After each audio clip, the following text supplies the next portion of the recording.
दोस्तों, सीरियल कुमकुम भाग्य में अब कहानी ने ले लिया है ऐसा जबरदस्त मोड़ जो न सिर्फ दर्शकों को चौंकाने वाला है बल्कि हर किरदार की असलियत भी धीरे धीरे सामने लाने वाला है।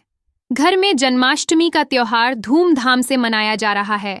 हर तरफ सजावट, रंग बिरंगी रोशनियां और ढोल नगाड़ों की आवाज गूंज रही है।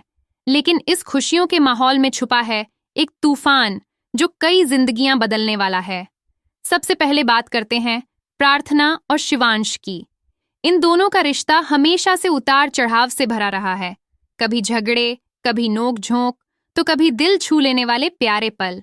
और अब इस जन्माष्टमी पर यह रिश्ता लेने वाला है एक नया मोड़। दरअसल प्रार्थना साफ कह देती है कि वो शिवांश के बिना नहीं रह सकती। वो तय करती है कि चाहे कुछ भी हो, वो शिवांश के कमरे में ही रुकेगी।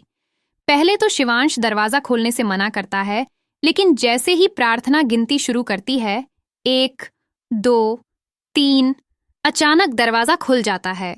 शिवांश की आंखों में गुस्से के साथ साथ छुपा हुआ प्यार भी साफ झलकता है। प्रार्थना कमरे में आ जाती है और दोनों एक ही कमरे में रात बिताते हैं। ये खबर जैसे ही सोनालिका तक पहुंचती है, उसका गुस्सा 7वें आसमान पर पहुंच जाता है।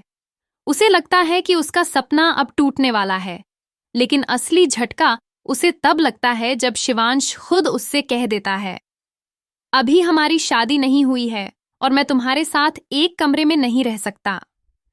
यह सुनकर सोनालिका अंदर से पूरी तरह टूट जाती है।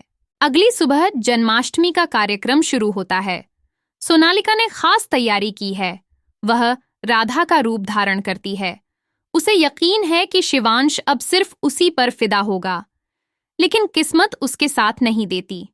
दूसरी तरफ प्रार्थना भी बेहद खूबसूरत अंदाज में तैयार होकर आती है और उसे तैयार करने वाला कोई और नहीं बल्कि खुद शिवांश होता है।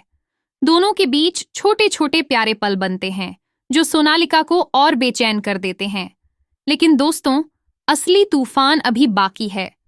प्रार्थना अब ठान चुकी है कि वह शिवांश को पूरी सच्चाई बताएगी, और यह सच्चाई किसी बम से कम नहीं। धीरे धीरे प्रार्थना बताती है कि उनके रिश्ते में जो दरार आई थी, उसके पीछे कोई और नहीं बल्कि शिवांश की अपनी बुआ माँ थी। वही मास्टरमाइंड थी जिसने सालों पहले उसकी माँ बाप को अलग कर दिया और अब वही उसे तलाक के कागजात भी दिलवा रही थी। यह सुनकर शिवांश के होश उड़ जाते हैं। उसके चेहरे पर गुस्सा, हैरानी और दुख साफ झलकने लगता है। उसे समझ नहीं आता कि जिसे वो माँ समान मानता था, वही उसकी जिंदगी बर्बाद करने पर तुली हुई थी। यही नहीं, प्रार्थना यह भी साफ कर देती है कि सोनालिका ने हमेशा उसे घर से निकालने की साजिशें रचीं। अब शिवांश की आंखों से पर्दा उठ चुका है। वह साफ कह देता है कि वो सोनालिका से शादी नहीं करेगा। अब सबसे बड़ा सवाल यही है, क्या इन खुलासों के बाद शिवांश और प्रार्थना अपने रिश्ते को एक नया मोड़ देंगे? क्या दोनों फिर से एक हो जाएंगे?